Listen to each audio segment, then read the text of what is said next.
Assalamualaikum warahmatullahi wabarakatuh. Alhamdulillahirabbil alamin wa bihi nasta'inu ala umuri dunya waddin. Wassalatu wassalamu ala asyrafil anbiya'i wal mursalin sayyidina Muhammadin sallallahu alaihi wasallam wa ala alihi wa sahbihi ajmain. Ihwa wa akhwat yang semoga dirahmati Allah Subhanahu wa taala. Alhamdulillah kita kembali memperbaharui syukur kita kepada Allah Subhanahu wa taala atas segala limpahan nikmatnya kepada kita, terus mengalir sampai detik ini, tiada henti-hentinya. Allah senantiasa memberikan nikmatnya kepada kita. Maka setiap saat, setiap kapanpun kita harus juga ungkapkan syukur kita pada Allah Subhanahu wa taala. Ya, bukan hanya pada saat kita tahu bahwa diri kita mendapatkan nikmat.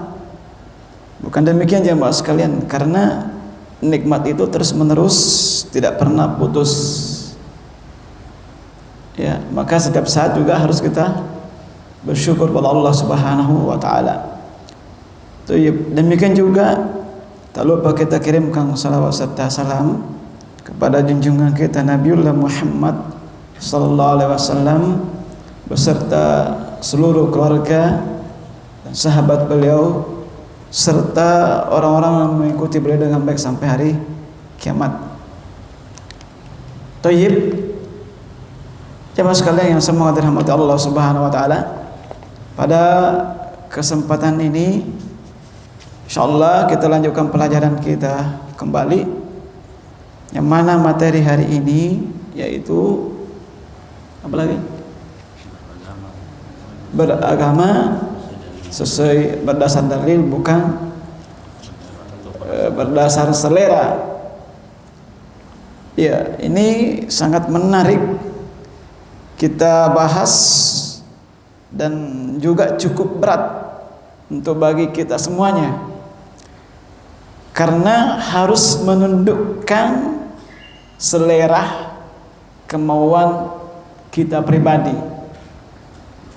Ya, masing-masing kita sudah pahami bahwa kadangkala setiap orang itu berbeda-beda seleranya. Nah, makanya di sini insyaallah kita bahas yang pertama harus kita pahami jemaah sekalian, bahwa agama itu adalah dalil, ya, bukan karangan manusia. Maksudnya ad-din Islam, ya, agama Islam itu adalah dalil, bukan buatan manusia, bukan karangan makhluk, ya, tapi adalah berdasarkan wahyu Allah, ya, berdasarkan wahyu Allah. Jadi agama Islam yang diturunkan, yang diridhoi oleh Allah pada umat Nabi Muhammad sallallahu alaihi wasallam adalah Islam. Harus dipahami bahwa Nabi Muhammad sallallahu alaihi wasallam membawa risalah agama kepada umatnya, umat manusia, itu bukan berdasarkan hasil pemikiran beliau. Ya, bukan berdasarkan apa yang ada di akal dan perasaannya. Tidak. Bukan jemaah sekalian. Sebagaimana ma'ruf dalam surah An-Najm. Ya. A'udzubillahi samil alim minasy syaithanir rajim. Wa ma yantiqu 'anil hawa in huwa illa wahyun yuha.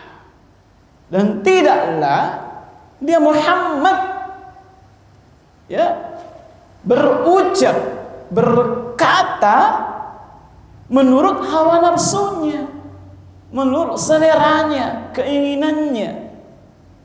Jadi setiap perkataan Nabi Muhammad SAW itu bukan karena seleranya yang berasal dari akal pikirannya, tidak. In huwa, kecuali melainkan wahyu yang diwahyukan kepadanya. Jadi jelas bahwa apa yang diturunkan kepada Nabi Muhammad SAW melalui malaikat Jibril disampaikan kepada umatnya itu adalah semata wahyu, bukan akal ya dari Nabi Muhammad SAW itu sendiri. Sebagaimana dalil yang lain jelaskan bahwa Rasulullah SAW Muhammad itu juga mengikuti perintah Allah. Ittabi' ma yuha ilaika. Ikutilah Muhammad apa yang diwahyukan kepadamu. Wala tattabi', dan jangan engkau mengikuti ahwa'al ladzina la ya'lamun, selera orang-orang yang tidak mempunyai ilmu. Ini jemaah sekalian.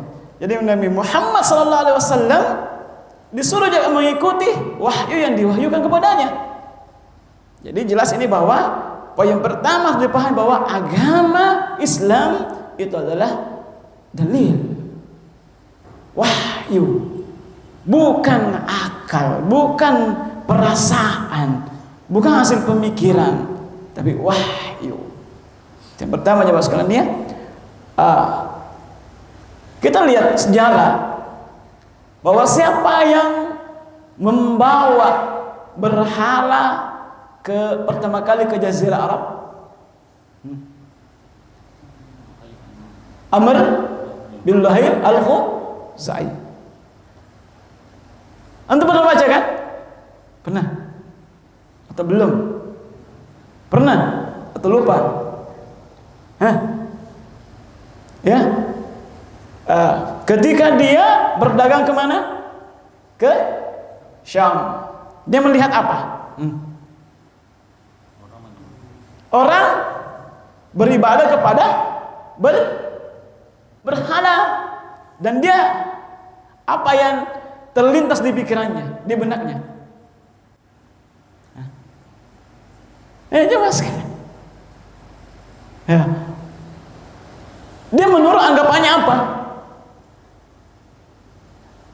Ini saya katakan, anggapannya Amr bin Luhai al-Khuzai ini muncul dari mana? Perasaan, seleranya, ya kan? Bahwa ini anggapannya baik, maka dibawa ke Mekah. Berdasar dalil enggak? Berdasar dalil enggak? Tidak, selera. Ya kan? Berdasarkan selera, berdasarkan hawa. Jadi ada hanya 360 berhala di dekat Ka'bah. Ini berdasarkan dalil enggak? Zaman jahiliyah sebelum ya diutusnya Nabi Muhammad SAW, ya pada zaman itu ya kaumnya menyembah, beribadah kepada patung berhala. Nah sekarang peribadatan mereka ini apakah berdasarkan dalil atau selera? Selera. Sebagaimana Amr bin Luhai, ya keinginannya, persangkaannya, bukan berdasarkan petunjuk, tidak berdasar di atas dalil, tidak berdasar dengan dari ilmu. Terus ini yang pertama, kesan pertama, ya bahwa adanya peribadatan ya kepada berhala-berhala, patung itu berdasarkan selera. Ini kan sudah jelas bahwa jauh sebelumnya Nabi Ibrahim alaihissalam sudah memperingatkan kesyirikan, bahayanya menyembah pada berhala, ya kan? Ma'ruf ya kisahnya. Ya kan, ini yang pertama, bahwa adanya peribadatan ya di zaman jahiliyah dulu itu Ya, peribadatan kepada berhala itu berdasarkan selera masyarakat pada waktu itu, tidak berjalan di atas petunjuk. Nah, di zaman ini yang notabene-nya adalah zaman milenial. Ya, bukan lagi zaman kolonial. Zaman milenial. Apakah masih ada? Masih banyak ditemukan ya semacam beribadah menurut selera. Ya kan? Tidak berdasarkan petunjuk. Ya, beribadah menurut selera. Ini perkara ibadah ya, masih ibadah. Contoh apa? Di tengah masyarakat kita menurut selera. Contoh kecil sering kita beri perumpamaan. Orang mau pergi terus buang sesembahan atau sesajen atau telur ke sungai, menurut apa ini? Selera enggak? Menurut selera tidak? Selera enggak ini? Hah? Seleranya, anggapannya apa? Supaya enggak diganggu ya penghuninya. Selera. Tidak berdasar di atas petunjuk, padahal tidak seperti demikian hakikatnya, ya kan? Jadi ini banyak kasus-kasus seperti ini beribadah menurut selera masing-masing orang. Makanya timbullah banyak peribadatan yang macam-macam, karena masing-masing orang beda seleranya. Tiap kampung beda ibadahnya, tiap tempat beda ibadahnya. Ya, karena tidak berdasarkan di atas dalil. Kesyirikan suatu tempat mungkin berbeda dengan tempat yang lain, karena berbeda selera perkara ibadah. Ya, ini maka jamaah sekalian, ini harus kita kembali. Nah, jangankan bahwa di zaman dulu sama sekarang pun masih banyak yang demikian, beribadah menurut selera masing-masing. Ya kan? Ya. Adanya sesajen gajah asana basogi na sesajengnya. Pengolok kan? Ya. Sorong-sorong bukan sorong-sorong. Basana sorong-sorong, ya sorongi. Mungkin ini tahu atah. Kanut tak ide. Itu maksudnya sorong mungkin kayak ke sungai. Tapi apa bahasa Bugisnya itu sesajen kira-kira? Bahasa Indonesia itu sesajen kan? Ya, karena adanya yang seperti demikian ini, kita kembali karena ternyata selera masing-masing orang sesuai keinginannya, bukan berdasarkan di atas ilmu, bukan berdasarkan di atas petunjuk. Ya, semua yang ada perilaku kesyirikan itu tidak berdasar di atas petunjuk. Semua berdasar selera masing-masing. Maka siapa yang tidak berdasar petunjuk, maka dia tersesat. Masih banyak contoh-contoh tentang ya ibadah menurut selera masing-masing.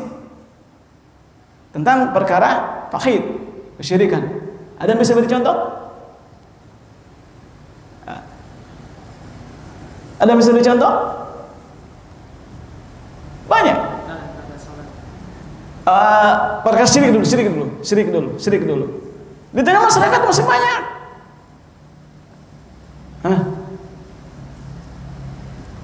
Ada ya? Pada saat kematian. Iya, tayyib. Pada saat kematian, pada saat akikah, pada saat pernikahan, masih banyak terjerumus ke selera masing-masing karena menghubungkan dengan ibadah. Ya, menghubungkan dengan ibadah. Maka ini jamaah sekalian, ya, ini adalah bukti bahwa agama itu harus berjalan di atas dalil. Atau ya. Sekarang ini tentang perkara ibadah. Ya. Jadi jemaah sekalian, semua perkara apapun dalam kehidupan kita harus berdasar di atas petunjuk. Baik dari perkara akidah, perkara ibadah, perkara muamalah, harus di atas petunjuk. Ya, tak boleh tidak. Ya, kapan tidak di atas dalil, maka akan tersesat. Ya, tayyib.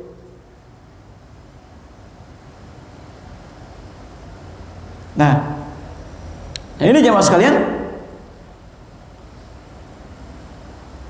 contoh dalam perkara ibadah,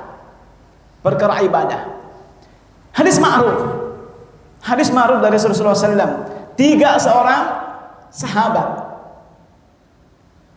nah ya, yang ingin berpuasa terus menerus, nggak mau berbuka. Ada juga yang tidak mau menikah, ya kan? Ada lagi satu, tidur terus, tidak mau sholat terus, tidak mau tidur pada saat malam. Ini kan dia ingin perkara kebaikan kan? Ini perkara ibadah, ya kan? Perkara ibadah. Tapi apakah berdasar dalil? Tidak. Ini selera masing-masing. Ya kan? Dia selera. Saya mau tanya bahwa puasa terus menerus, saya tanya, ibadah puasa sungguh agung, mulia. Tidak ada yang mengingkari ibadah puasa. Tidak ada yang mengingkari ibadah puasa. Yang berpuasa subhanallah. Tapi berpuasa terus menerus tanpa berbuka, itu bukan di atas petunjuk Nabi. Ya, wah, seleranya, keinginannya sendiri.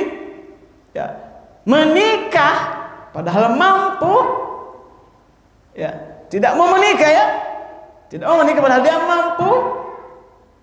Ya, katanya kalau menikah mengganggu ibadah. Ya, nah, ini perkara yang ya bagus karena mau fokus ibadah. Ada orang yang tidak mau tidur, mau sholat terus. Ini perkara ibadah, semua perkara mulia, subhanallah. Tapi Rasulullah SAW tidak mengkategorikannya sebagai ibadah. Tidak mengkategorikannya ibadah. Kenapa? Orang yang mengamalkannya menurut selera masing-masing, tidak berdasar di atas petunjuk. Makanya Nabi mengatakan, "Inni atqakum." Saya lebih bertakwa, ya, daripada kalian, dan lebih takut kepada Allah daripada kalian. Ya, saya berpuasa, wa ana uftir, dan saya juga berbuka. Usolli, saya juga salat, saya juga tidur. Coba ini. Wa tazawwaju an-nisa, dan saya juga menikahi perempuan. Maka Rasulullah mengatakan, "Faman raghiba an sunnati falaysa minni." Dalilnya, barang siapa benci sunnahku, maka bukan termasuk golonganku, bukan bagian dari kami. Makanya jemaah sekalian, bahwa kita tidak bisa menurut selera masing-masing. Bukan beranggapan baik, bukan berdasarkan perasaan ini baik atau tidak. Artinya ngukur agama, ngukur ibadah harus kembali ke dalil, petunjuk, bukan menurut perasaan kita. Ya, andaikan perasaan, subhanallah, ini luar biasa amalan orang ini, tapi Rasulullah SAW membantah bahwa amalan itu bukan ibadah. Ya, bukan ibadah. Makanya jemaah sekalian, ibadah itu, agama itu harus berdasar di atas petunjuk, berdasar di atas dalil. Jadi kalau kita mau beragama, mengamalkan suatu amalan, harus di atas ilmu. Lihat dulu petunjuknya ada enggak? Ya, jelas. Ini dalam perkara ibadah. Jadi semua agama ngatur. Ya. Perkara muamalah, contoh gimana kira-kira? Ya, mana kira-kira? Apa contohnya dalam perkara muamalah, dalam sisi akhlak? Agama ngatur juga. Ya, buktinya apa? Kisahnya ma'ruf. Ketika seorang badui kencing di sudut masjid, kencing di sudut masjid, masya Allah, perkara yang bukan kebaikan, maka kemungkaran. Ya, tapi kencing di sudut masjid itu apa yang dilakukan oleh para sahabat? Menurut anggapannya itu perbuatan salah, maka dia mau menghukumnya, mengharbiknya, langsung menghukumnya. Ya kan? Wajar kan? Menurut perasaan bahwa itu perbuatan salah itu. Para sahabat sudah mau ya menghukumi orang tersebut, rame-rame mau ya borongi. Ya, tapi apa yang terjadi? Masya Allah, petunjuk Rasulullah SAW, tinggalkan, biarkan dia. Subhanallah, ini jawab sekalian, biarkan dia. Kalau menurut perasaan kita, subhanallah, itu perbuatan, wah, kurang ajar ini, kencing di masjid, langsung terhukum ya. Tapi apa kata Rasulullah SAW, petunjuknya Nabi, biarkan dia, tidak langsung. Ini masalah muamalah, masalah akhlak, ada petunjuknya. Kita harus berdasar di atas dalil. Ya. Andai kan tidak ada petunjuknya, mana kira-kira? Langsung menghardik, apa yang terjadi? Semua di atas petunjuk. Sebagaimana kisah yang ma'ruf lagi. Abasa wa tawalla. Ma'ruf ya? Ketika Rasulullah SAW bermuka masam. Kisahnya siapa? Abdullah ibnu Maktum. Pada saat itu Rasulullah SAW berdiskusi sedang para pemuka Quraisy. Para pemuka Quraisy. Rasulullah SAW. Ya, artinya pemuka Quraisy. Bahwa anggapan Rasulullah SAW bahwa pemuka Quraisy itu diharapkan masuk ke Islam. Tiba-tiba datang siapa? Memotong pembicaraannya Rasulullah SAW. Terus Nabi bermuka masam. Apakah Nabi ini benar caranya ketika bermuka masam kepada Abdullah bin Maktum? Benar secara perasaan, selera, benar. Coba nih kare pematengangi mak bicara, mak diskusi para presiden, para pemuka, tiba-tiba ada orang ya datang ya dari status sosial ya di bawah, datang motong pembicaraan. Gimana kira-kira?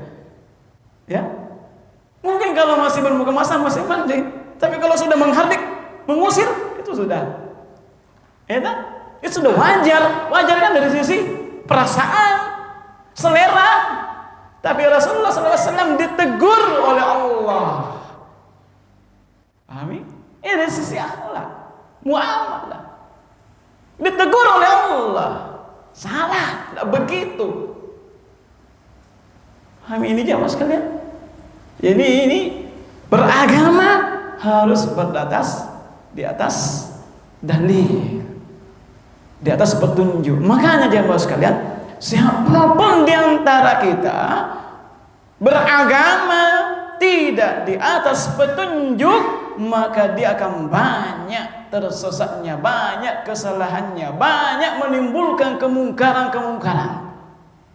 Baik dalam perkara ibadah, ya, perkara akidah, perkara muamalah, terlebih perkara muamalah, ya, di zaman-zaman sekarang ini, ya, begitu banyak fitnah yang tersebar ya di tengah-tengah kita, susah untuk menghindari yang namanya fitnah.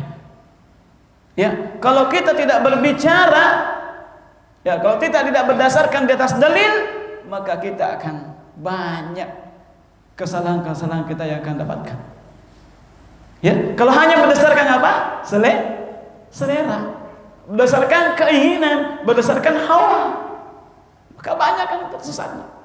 Menyikapi sesuatu sekarang ini berdasarkan perasaan, maka itu kan kita akan banyak menimbulkan ya permasalahan. Ya, ini ya mas kalian. Maka ini perlu semua harus di atas, berjalan di atas dalil. Ya, harus berjalan di atas dalil.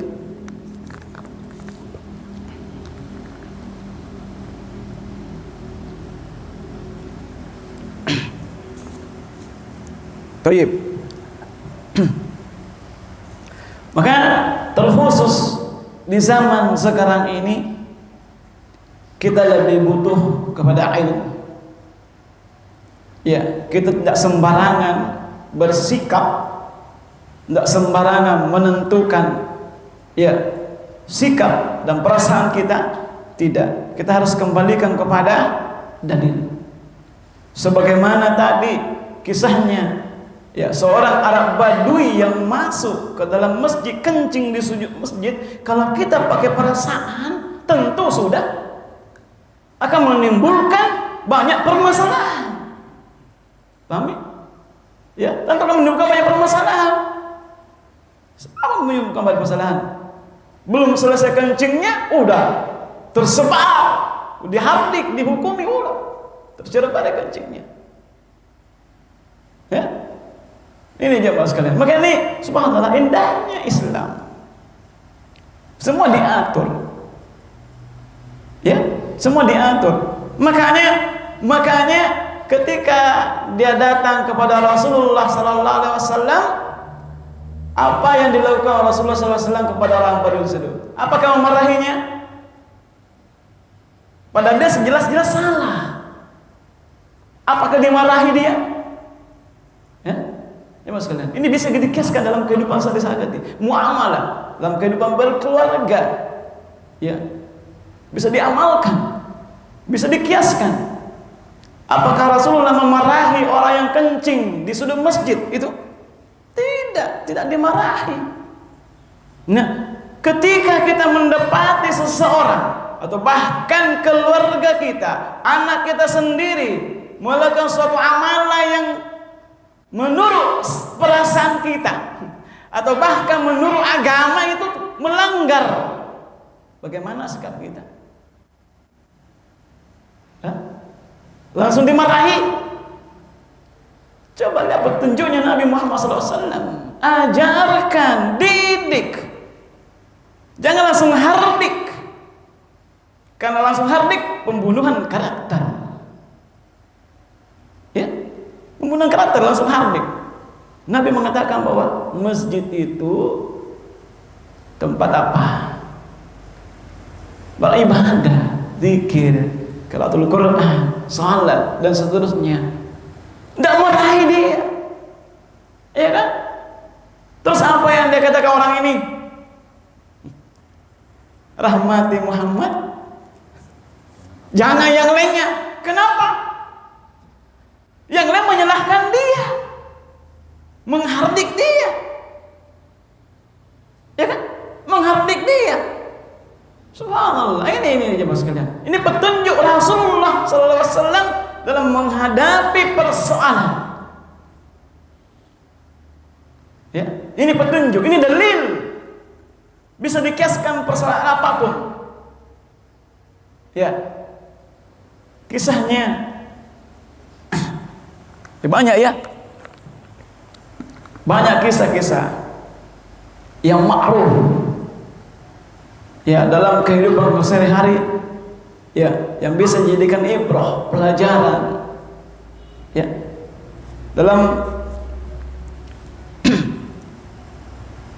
menghadapi segala persoalan hidup. Makanya ingat jemaah sekalian, saya nasihati diri saya sendiri dan kepada jemaah sekalian agar senantiasa ya segala apapun dalam kehidupan kita kembalikan kepada syariat, kembalikan kepada dalil, kembalikan kepada petunjuk Rasulullah sallallahu alaihi wasallam. Kembalikan. Ya, siapapun yang tidak mengembalikan kepada Rasulullah sallallahu alaihi wasallam, maka akan menimbulkan banyak permasalahan. Ya. Sebagaimana dalam hadis Rasulullah sallallahu alaihi wasallam, mungkin sudah hafal. Alaikum bisunnati fa innahu may yasminkum ba'di fasayara ikhtilafan katsira. Ya, sungguh barang siapa yang hidup setelahku, maka dia akan melihat begitu banyak perselisihan, banyak perpecahan. Zaman ini sudah, maka kembali pada berpegang teguh pada petunjuk Allah dan Rasul dan sunnah khulafaur rasyidin. Jadi yang pertama jemaah sekalian, bahwa dipahami bahwa agama itu dalil, bukan berdasarkan selera, bukan berdasarkan hawa keinginan diri sendiri. Tayyib. Yang kedua, harus dipahami bahwa agama itu bukan akal.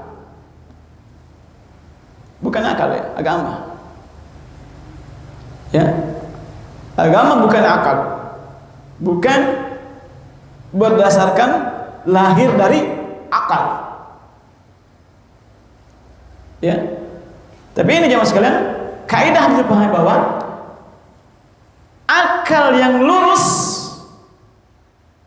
pasti ya sesuai dengan dalil. Ini ya, pasti sesuai dengan dalil. Ya, kadang-kala logika kita, pemahaman kita tidak sampai, tidak masuk logika kita bahwa kok bisa seperti itu. Ya kan? Contoh, Nabi Muhammad sallallahu alaihi wasallam Isra dari Masjidil Aqsa ke Masjidil Haram, jalan hanya dalam satu malam. Pada saat itu belum ada superjet, pesawat, belum ada mobil pun, tidak ada kendaraan, pakai cuma onta. Masa logika tidak, masuk akal tidak. Makanya ketika Nabi Muhammad SAW memberitahukan ini kepada penduduk, ya, kaum Quraisy di zaman itu, semua mendustakan, tidak ada yang membenarkan, karena tidak masuk logikanya, tidak masuk pemahamannya. Loh, kok bisa? Ya kan? Hanya satu yang membenarkan, siapa dia? Abu Bakar As-Siddiq, makanya gelarnya As-Siddiq. Ya. Dan Nabi sudah membuktikan, memberikan dalil-dalil, memberikan ini, tetap masih didustai. Ini ya Bapak sekalian, bahwa agama bukan logika. Ya, tapi ingat bahwa akal yang lurus pasti sesuai dengan dalil. Tidak mungkin bertabrakan, tidak mungkin bersebelahan, karena Rasulullah Allah sendiri berfirman, afala ta'qilun, apa kalian tidak berakal, apa kalian tidak memikirkan? Hanya saja kadangkala memang pemahaman kita tidak sampai, ya, belum sampai. Karena tingkat pemahaman seseorang itu, akal seseorang itu berbeda-beda. Ya, tidak sama. Makanya Ali bin Abi Thalib radhiyallahu anhu mengatakan, "Law anna ad-dina bir-ra'yi", andaikan agama itu akal, la asfala minal khuffi. Ya, sebagaimana pertemuan Allah jelaskan bahwa bagian di bawah khuf khuf, sepatu, sandal. Itu lebih utama, aula, lebih utama untuk diusap daripada yang di atasnya. Ya. Apa kata Ali? Ra'aitu Rasulullah sallallahu alaihi wasallam, saya melihat Rasulullah sallallahu alaihi wasallam mengusap khuf itu bagian atas, bukan bagian bawah. Ya, masuk logika pemahaman kita bahwa bagian apa yang kotor? Tentu bagian yang paling bawah. Ya kan? Bagian bawah. Ya, bagian bawah. Tapi ketika mengusap khuf, kenapa bagian atas? Bukankah bagian bawah yang kotor? Ya kan? Ini tidak masuk logika. Ya. Maka jemaah sekalian, sekali saya ingatkan bahwa jangan benturkan antara akal dengan dalil. Dengan dalil ya Al-Quran dan As-Sunnah. Jangan benturkan, karena tidak akan pernah berbenturan.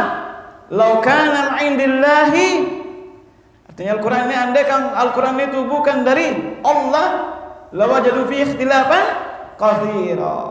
Sungguh akan banyak melihat perselisihan, mendapatkan perselisihan. Ini ya, jemaah sekalian, bahwa ini jangan benturkan antara akal dengan dalil. Nah, kalau berbenturan, kadang-kadang tidak bisa dipahami. Mana yang didahulukan? Tentu dalil. Dalil. Ya, tentu dalil. Ya, dalil dalam ilmu syariat usul ada berapa macam dalil? Dalil akli dan naqal. Dalil akli, ya, dalil akal yang sehat, ya, banyak sekali dalam Al-Quran untuk mempergunakan akal kita. Dalil naqal bersumber dari wahyu. Poin yang berikutnya kita jelaskan bahwa sumber-sumber dalil yang bisa dijadikan dalil dalam beragama, ya, satu, Al-Quran.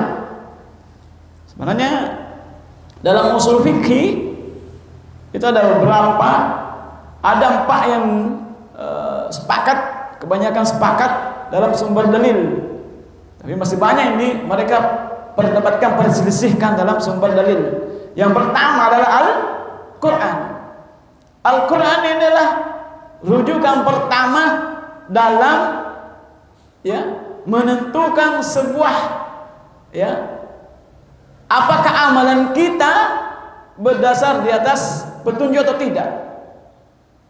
Ya, makanya dalam kaidah usul fikih, al-aslu fil ibadah at-tahrim. Asalnya ibadah adalah pengharaman, haram hukumnya. Jadi haram hukumnya kita beribadah, melakukan suatu amalan ibadah, artinya melakukan suatu amalan ibadah menyandarkan amalan kita kepada syariat, kepada agama, pada din. Ya, haram hukumnya kita sandarkan amalan tersebut kepada agama asalnya, kecuali ada dalilnya bahwa ini dibolehkan, ini disyariatkan. Jelas ini? Ya, jadi asalnya adalah haram melakukan perkara ibadah, haram apapun. Ya, jadi al-aslu fil ibadah at-tahrim, usul fikih. Ya, kaidah usul fikih, asalnya kita melakukan perkara ibadah adalah haram hukumnya. Jadi simpel aja ya, ikhwan. Ya, ikhwan. Ya, tidak ada dalil, tidak perlu kita beribadah. Nah, yang menjadi kadang-kala persoalan, ya, karena tidak ada dalil petunjuk pelaksanaannya, maka tidak dilakukan. Tapi kadang-kala muncul syubhat. Ya, kan tidak ada larangannya juga. Ya, kan ada larangannya juga, ya. Perintah dan larangan harus disamakan. Ya, ada perintahnya, ada larangannya. Kebanyakan kan, ya, kenapa? Kan tidak ada dalilnya dah. Tidak ada dalil petunjuknya harus melakukan suatu amalan. Tapi udah, kan tidak ada larangannya. Kadang-kadang begitu kan? Ya dah? Kan tidak ada larangannya, syubhat. Ya. Rujuk kepada dalil. Man amila amalan laisa alaihi amruna fahuwa raddun. Siapa melakukan suatu amalan ibadah, ya, yang bukan dari bagian urusan agama kita, tertolak. Tidak ada, ya, tertolak. Artinya apa di sini? Ada tidak ada perintahnya kembali kepada syariat. Paham ini? Memang tidak ada larangannya, tapi memang tidak ada petunjuknya dalam pelaksanaan ibadah tersebut. Apa contoh? Ada yang bisa beri contoh? Suatu amalan tidak ada larangannya secara qat'i.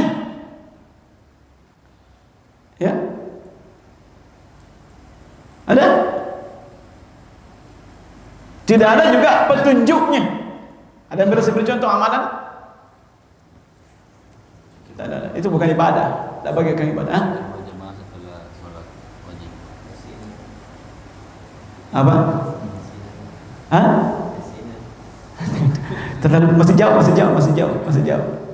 Itu ada petunjuknya itu, ada dalilnya itu. Dalilnya meskipun maksudnya zon itu lemah, ada dalil dhaif. Ada petunjuknya yang saya masuk. Ya, enggak ada petunjuknya, enggak ada larangannya juga. Tahiyatul masjid. Apa? Ini kadang-kadang subhat muncul. Kan tidak ada larangannya juga. Tidak ada secara sharih menunjukkan bahwa ibadah ini ya tidak ada larangannya.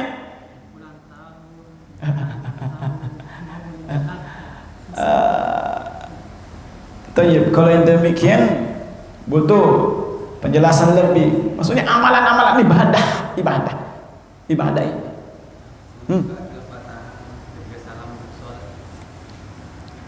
Itu ada dalilnya itu, larangannya, ada larangannya. Tidak boleh tangan, ada itu, ada larangannya itu. Pas selesai salat, assalamualaikum warahmatullahi wabarakatuh. Ada larangan dari hadis Nabi SAW, tidak boleh mereka seperti kuda, enggak. Ada larangan, sorry dalilnya. Apa kira-kira? Ini banyak, ini subhat orang-orang yang melakukan menyandarkan ibadah pada syariat. Ini banyak jamaah sekalian. Ya, antum bisa cari sendiri. Ya. Apa? Antum dapat? Baca Al-Quran di kuburan. Biasanya baca kayak surat tertentu sebelum sholat, sebelum takbir. Contoh, ya betul. Sebelum azan, kadang-kala orang selawat. Sebelum azan, doanya banyak wirid. Kan tidak larangannya. Iya nah? Larangannya enggak. Subhat. Nah larangannya itu. Ya, kalau tidak larangannya ya, tidak apa dilakukan.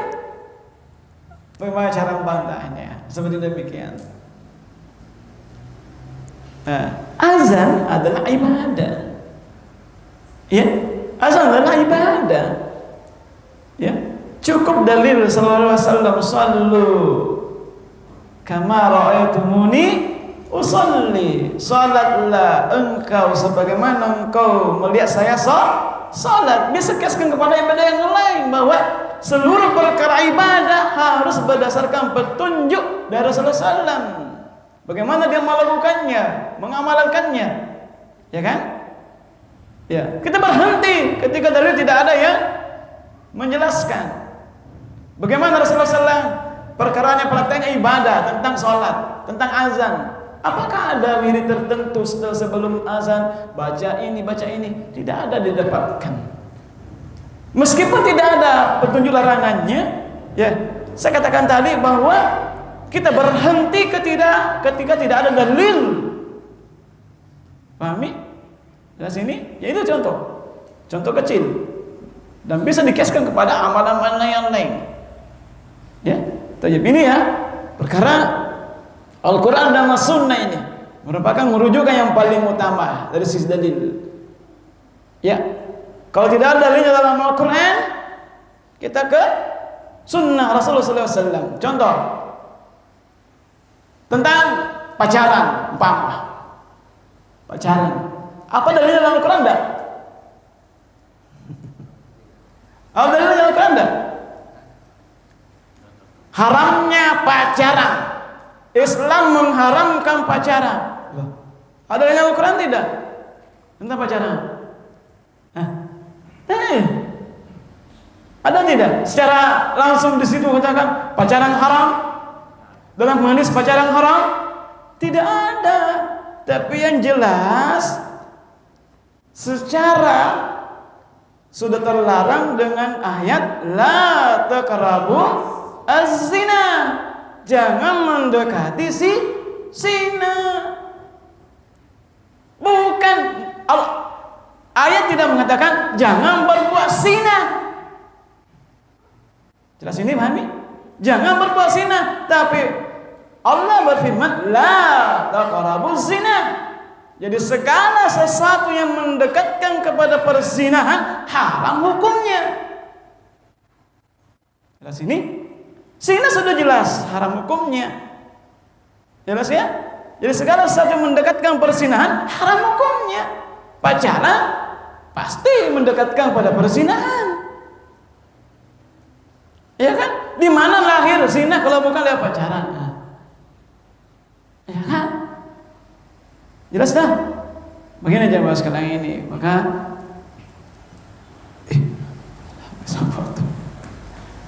tapi ini ya, jadi kalau berbicara tentang ini, insya Allah banyak persoalan-persoalan yang kita bisa ya temui dalam perkara kehidupan kita sehari-hari. Harus kembali kepada Al-Quran. Ya, contoh perkara kecil, rokok. Maaf yang merokok. Ya meskipun ada sebagian ulama, apa hukumnya rokok? Apa hukumnya rokok? Berbicara masalah halal, haram harus di atas dalil. Gak boleh selera. Karena saya merokok, ya boleh-boleh saja. Enggak seperti demikian. Ada dalam Al-Quran tidak? Enggak ada. Secara qat'i enggak ada. Dalam hadis enggak ada. Tapi masuk ke umuman ayat la taqtulu anfusakum wala apa? Tahluku bi wala tulku bi aidikum la tahluka. Jangan kau jerumuskan dirimu sendiri ke dalam kebinasaan. Masuk ke umuman ayat dalam hadis la darara wala dirar. Tidak boleh memudaratkan. Ya kan? Tidak boleh mengganggu. Ini masuk keumuman. Jadi harus dipahami ya ibu. Memang dari sisi pendalilan insya Allah nanti antum belajar lebih. Sisi pendalilannya di mana? Jadi rujukan kembali kepada Al-Quran, Sunnah. Ya kan? Al-Quran harus pertama. Yang kedua apa? Sunnah, hadis. Hadis banyak macamnya. Ya, hadis yang sahih mutawatir. Kalau dhaif, pendapat yang roji tidak bisa jadi sandaran, tidak bisa jadi dalil. Ya, pendapat yang paling roji, hadis yang dhaif itu bukan dalil yang sahih. Ya, maka tidak yang baiknya, ahsannya ditinggalkan beramal dengan hadis yang dhaif. Kan itu sebanyak dhon. Ya. Terus yang ketiga apa? Ijma. Apa itu ijma? Kesepakatan para ulama tentang hukum perkara.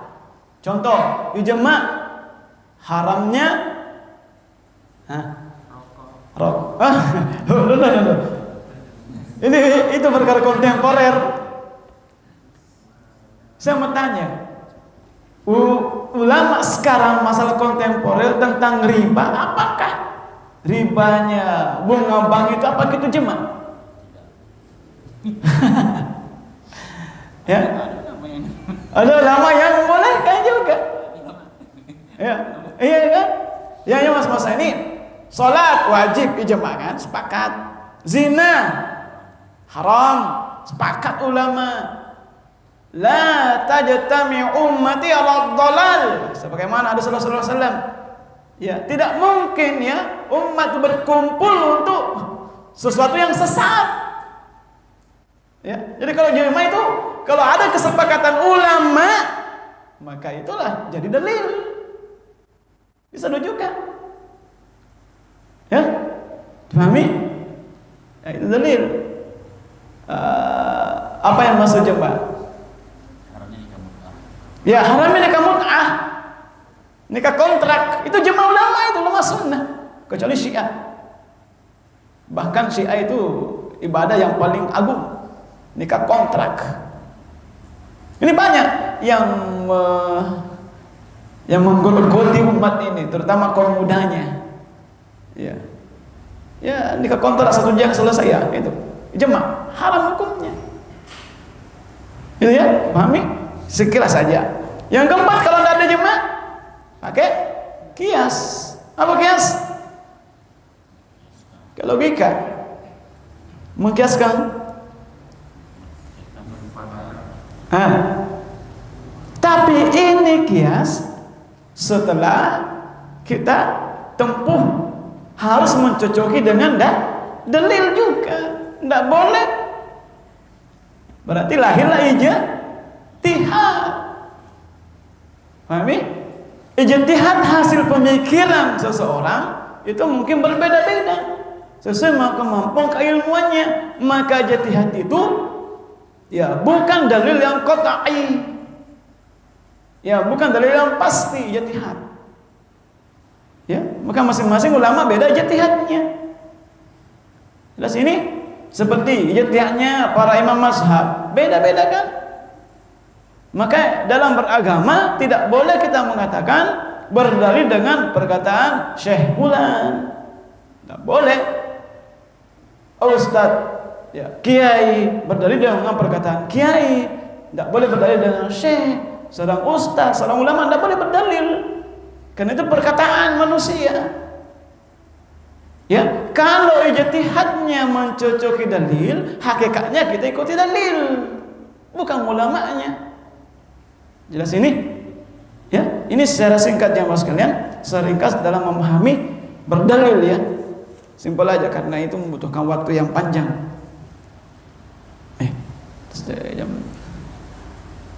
Mungkin ya, jamaah sekalian sampai di sini dulu pembahasan kita untuk materi yang pertama ini.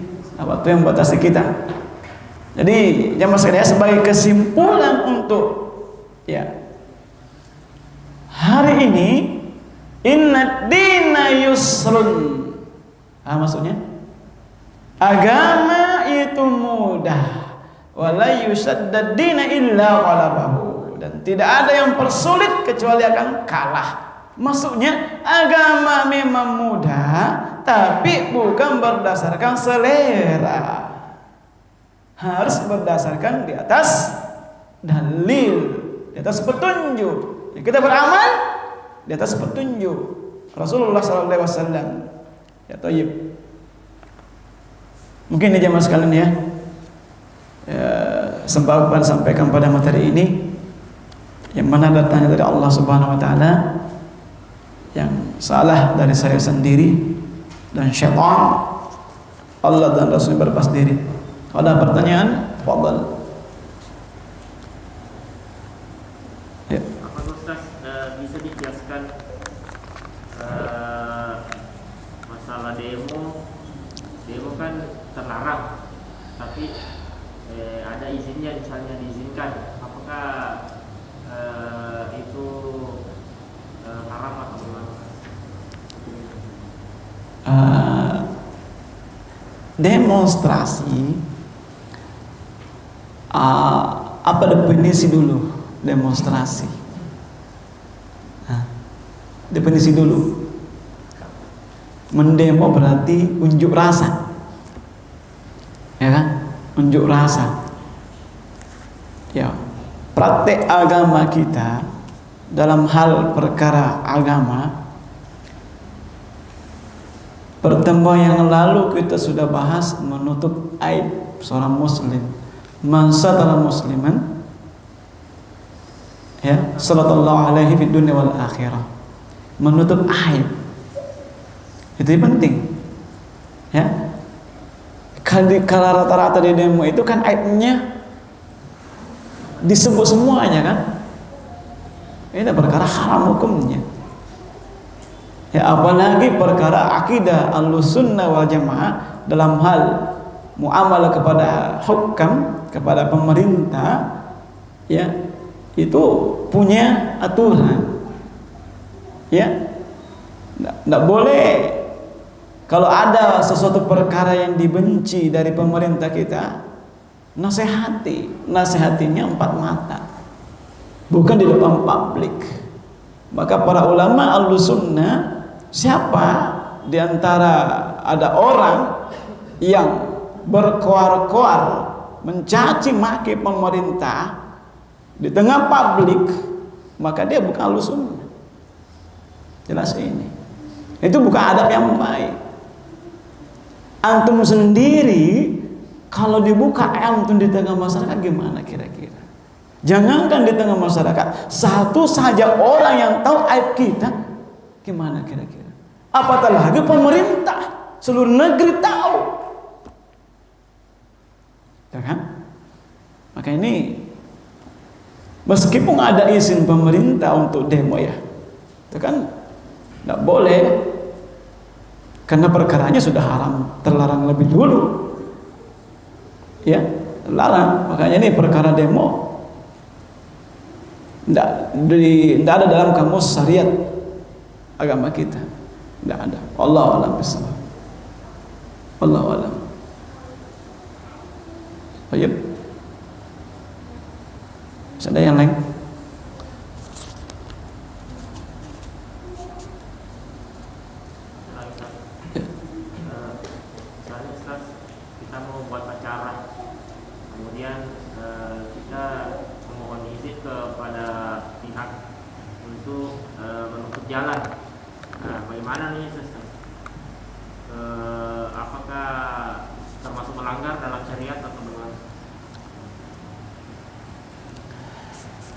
Ya, tayyib. Ya, tayyib. Kalau dalam hal ini kemaslahatan masyarakat, ya tentu kembali pada pemerintah. Kalau pemerintah mengizinkan, berarti sesuai dengan maslahat, bukan person-person. Ya, artinya sama pernikahan umpama kita menutup jalan. Ya, kalau pemerintah melihat bahwa di situ tidak ada dirugikan masyarakat, ya salah mungkin pemerintah mengizinkan atau jalurnya dialihkan dan seterusnya. Tapi kalau banyak dirugikan, pemerintah mungkin tidak mengizinkan. Jadi ini kembali kepada hukum pemerintah. Kalau pemerintah ini khair insyaallah, bahasa khair insyaallah. Ya, artinya kalau kemaslahatan umum kembali kepada pemerintah. Ya Allah a'lam bishawab. Ya. Ada dari akhwat? Ini tentang beragama dengan dalil bukan dengan selera. Ya. Bagaimana itu Ustaz memberikan penjelasan kepada oknum-oknum yang mengatakan kalau sesuai dengan dalil ikuti saja, entah Rasul pakai unta, kita pakai motor. Bagaimana itu Ustaz menjawab penjelasan-penjelasan yang begitu? Baik, barakallahu fikum ya. Sebagaimana juga ada seorang ditahan sama Pak polisi karena tidak pakai helm, pakai sorban. Dia bilang, ini helm akhirat. Ini helm akhirat, Pak Polisi. Pak Polisi jawab ya, kalau begitu pakai onta saja, jangan pakai motor. Dulu juga Nabi nggak pakai motor. Ini anekdot ya. Ya, artinya dalam hal ini ikhwah, perkara masalah agama dibedakan perkara masalah din. Ya, perkara masalah agama beda dengan masalah din. Kalau persoalan agama dihukumkan kepada dimasukkan ke dalam perkara ibadah, itu harus berdasarkan dengan dalil. Contoh kecil, pacaran Islami. Ini kan ada Islaminya tuh.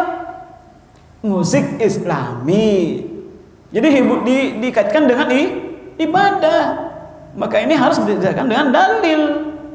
Tapi kalau perkara dunia, antum a'lamu bi umur dunyakum, kata Rasulullah SAW. Engkau lebih paham tentang urusan dunia kalian. Perkara motor itu urusan dunia.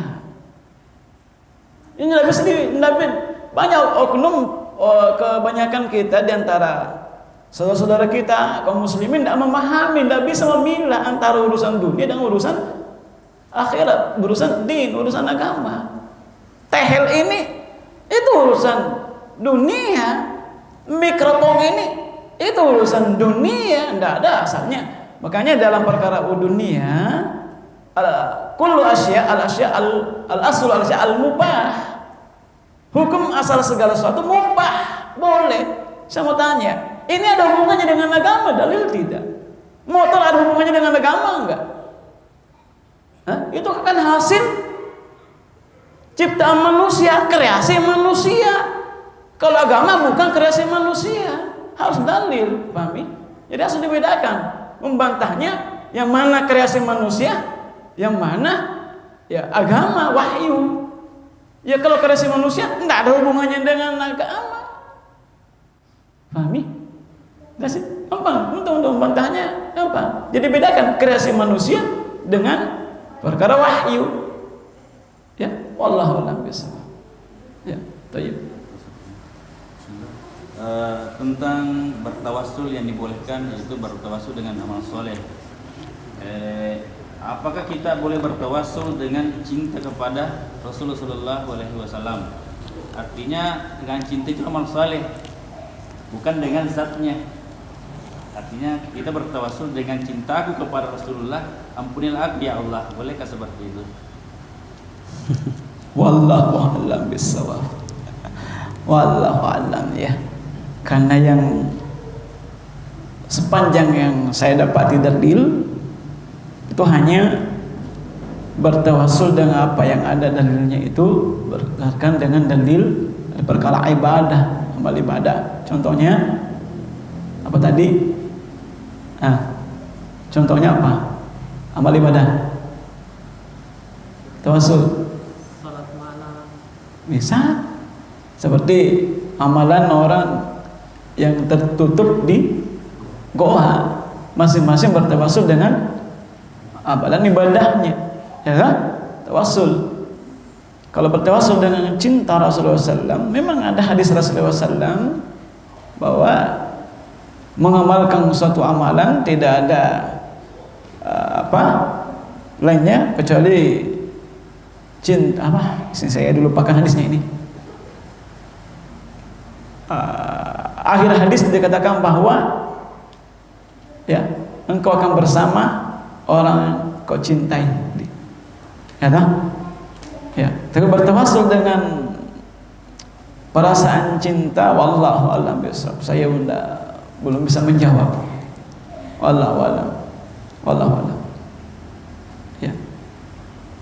Kemudian satu lagi Ustaz, tentang tadi bagaimana Rasulullah SAW menegur tentang orang Badui. Kan di situ juga apalagi suatu kesalahan, misalnya padahal sudah parah misalnya di masjid.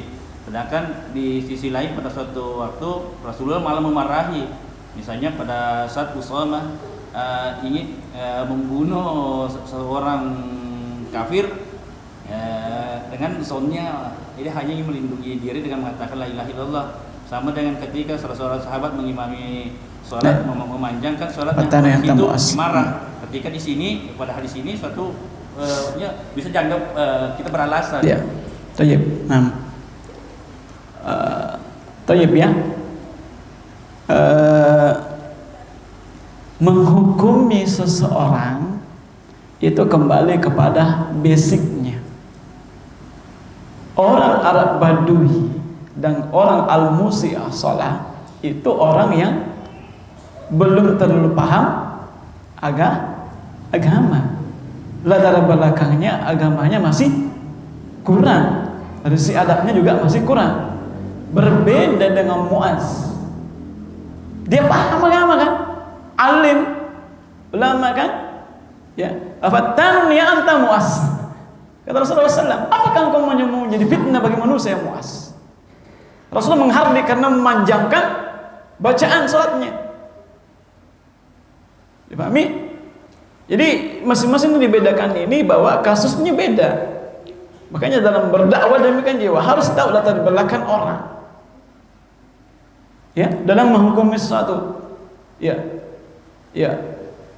Berbeda orang yang salah tapi tidak mengetahuinya, kurang ilmunya, dengan orang yang paham punya ilmu ketika dia berbuat satu kesalahan.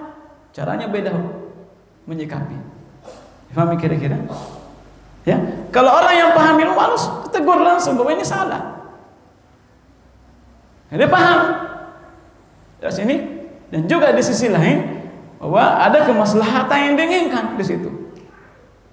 Ya, karena ketika Muaz yang memanjangkan sholatnya akan terjadi fitnah, maka langsung menghardik karena kemudaratannya banyak, besar. Pahami kira-kira ini? Jadi kembali lihat sisi mafsadah dan maslahatnya. Makanya Rasulullah SAW menyikapi di antara dua kasus itu berbeda-beda. Dipahami? Ya, berbeda-beda. Karena berbeda orang, berbeda latar belakang, berbeda basicnya, berbeda bi'ahnya, lingkungannya, berbeda sisi mafsadah masalahnya. Jadi harus sesuaikan. Wallahu a'lam bishawab. Ya. Baik. Kira? Tidak ada lagi ya? Jadi jemaah sekalian, ini harus betul-betul kita jeli melihat dalil ya. Ya, antara dua dalil yang berbeda. Ya, jangan disemakan. Ya, tayyib wallahu a'lam bishawab. Tayyib, kita masuk zuhur masuk jam berapa?